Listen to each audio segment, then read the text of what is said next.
Orthokinetics, I said this all backwards, so let me start over. Okay. You are certified in orthokinetics and the biomechanics of resistance training. He's a licensed massage therapist and holds belts in 3 different martial arts systems, and he was a wildland firefighter. Today we're talking about habits to start the day right. Okay. And, the reason why I even got this idea, I was sitting in with Sean Wells when he was recording a podcast, and he had 7 habits of successful people, right? And that's what, and for starting the day off right. And one of the biggest things was the getting up early and meditation were some of the basic habits of very successful people. I've got that book in my purse right now, a little tiny version of it. Yep. I carry it around with me. It is important to also, I think, remind yourself, reiterate to yourself the things that you do need to stay on task. Yeah, it's setting a plan, setting a time to go to bed, getting up when you plan to get up, all those kind of things. But, you don't have to necessarily even get up early. Like Lexi was talking about, like, if you tend to have your more creative spots at night, nice. She has her little books of the 7 habits of successful people. But anyways, here, I'll share it with you. Oh, nice. So it's whatever it is, it's setting your habit, set a plan. It doesn't mean you have to get up early if you're not an early riser and you tend to get better thinking done at night. It's set the habit, set that circadian rhythm of, your 7 to 8 hours of sleep, go to bed later, get up later, and still be productive, whatever that is. Just for me and some other people, it tends to be more in the morning, but it doesn't have to be. Well, in Mark Wahlberg's, schedule, if you will, I didn't see any time in there for building relationships or sex or anything like that. So that's an important part and one of the habits of highly effective people by Stephen R. Covey. Right, and that's where he like his early bedtime, like you said, might be setting some time extreme, aside with his wife. But the sun doesn't even go down till 9. Well, it depends on where you are. In the summer, But again, it works for him. He's successful. It works for him. Not everyone has to do that exact same schedule, but you do have to set time in. Not me. That's for sure.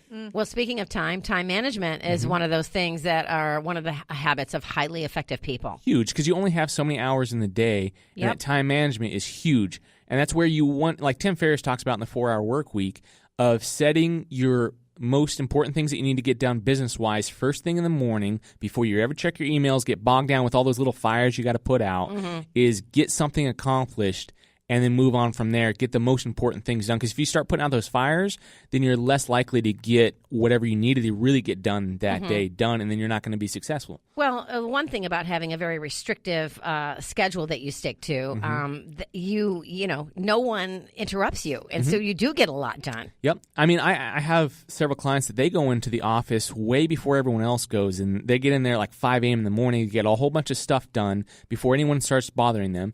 And then I have other clients that actually go into the office later, deal with all the fires and stuff like that, but then they stay later, and once everyone leaves, that's when they get stuff done. So it works both ways. It's just setting those habits and setting whatever works for you and your routine. But the first thing is you need to have a routine, you need to have a plan, and then stick to it. So talking about like relationships, right? Mark Wahlberg not setting in that time for relationships, at least not that he says in that list. He says in that list, I'm sure he still does. But one of the things I actually was talking about Maybe that's why he goes to bed early. It could be. You never know. But, it's actually really interesting. I was just I was going to a Bible study the other day, and this pastor was talking. He said one of the biggest things he's ever seen help marriages succeed is once a week designate a date time. Oh, and I would don't agree. let anything get in the way. Set up babysitters, whatever it is. Everyone has a hectic life. Do not let anything come in the way. My parents used to do that. Of course, they didn't go once a week because they couldn't afford it. But about once every month or two, they would go to Morge's restaurant. Yeah. And because my mother wasn't the best Italian cook, and my dad, I think, really just wanted some good, Italian food and tired of cooking it himself. And so, but they used to do that. They used to have the date night. And I know when they came home, you could see it in their faces that they were so much happier. And if you don't have money, you don't have to go out to eat. That could be walking around the park. That could be go throwing the Frisbee with the dog, whatever it is. But set some time, especially once you get married and have kids. From what I've heard, I'm not married and I don't have kids, but I've heard once you have kids, it's very hard for the husband and wife to actually have time together to talk. Well, especially at first. And Lexi, I'm looking at you because at first it is because you're taking care of a baby. You're recovering from birth. I mean, it takes a couple of months for your body to even get back to normal, where you feel like having sex. And so, and that's where if you get up early, you have your time and you start the day off, that's going to allow you time later on in the day to have that date because you've gotten all the other stuff that you need to get done. But the first thing is no matter when you wake up, whether it's super early in the morning or later, set your routine and stick to it, and then just don't listen to those negative thoughts that come in. Self-talk, positive thoughts. Yes, and you talk about not being rushed. I think that's incredibly important. Huge. There's studies that say like having a 30 minutes of just downtime and doing whatever it is, reading the paper, having your coffee, eating a slow breakfast, whatever it is for you that helps you get in that mental mindset. Make a mental checklist for the day. But not being rushed, that's a huge set the whole day. Because if you're in a rush and you're frantic, like who's had the alarm not go off and you're like late for your first appointment or something? Yeah.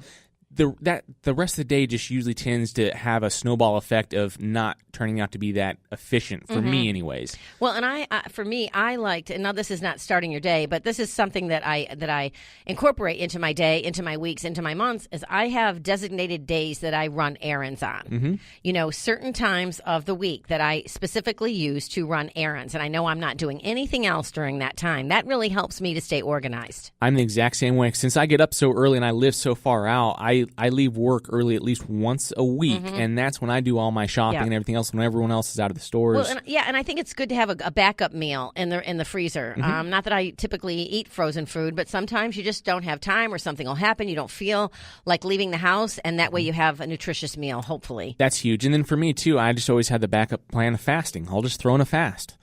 Now, not everyone can do that. I can do that, but I don't know if my daughter would do that with me. So. Right. Yeah, but it is like it all depends on the situation, right? If you have kids, have that backup meal. That way, if something does come up, you have something planned. Well, and one of the smartest things I've ever done is, and I only learned this really a few years ago, is when I would cook dinner, yes, we'd have leftovers, but I automatically, before I even do the dishes or anything, I set up my daughter's lunch for the next day. Smart. And she's getting good quality food, so I know what she's getting. It's saving money. It's saving me time because I don't have to scramble in the morning. It's already packed the night before. Pull it out of the refrigerator and just put it in her lunch bag. And it makes you feel good as a mom to do that, or a dad. Well, and that you just hit on something very, very good there. It's you didn't procrastinate until the morning. You didn't wait. If you get it done ahead of time, then it's like there's a whole bunch of things that hangs over everyone's head. Just get them done, then go and have your relaxing time. But if you have your relaxing time before that, then you're going to be thinking about that. You're going to be stressed, and then inevitably something's going to come up and you're going to be rushed and it might not get done. When do you do your workout? First thing in the morning? So I wish. After you do all your other stuff? Yeah, it's whenever my schedule allows for it, usually like mid-morning or mid-afternoon when I don't have a client. It's different times each day. I could still get up early and come in and do it at 5 a.m., but when I'm already getting up at 3:30 or 4:30 or 4, it's pushing it for me to get in at 5 a.m. workout, which I have done every once in a while. Yeah. But it's just scattered whenever I don't have a client. Sometimes it's late at night, sometimes midday, sometimes early morning. I prefer early morning. My ideal time is 7 o'clock. Yeah. No, 7 a.m. I like 7 o'clock. 7 a.m. It's like enough time that you can wake up, get a whole bunch of stuff done, but you're ready to get it. You're fresh with energy for the day, and you can go in there and hit it hard. And then you still have the whole rest of the day ahead of you. Yeah.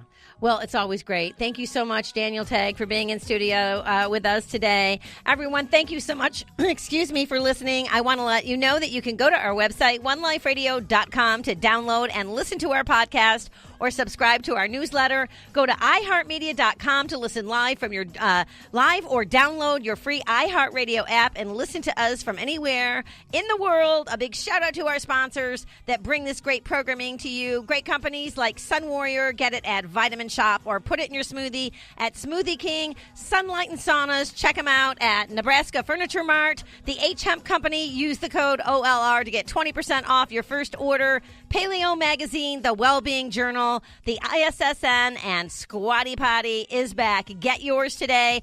Everyone, you get one body, you get one mind, and you get one life. Get out there today and make the most of it.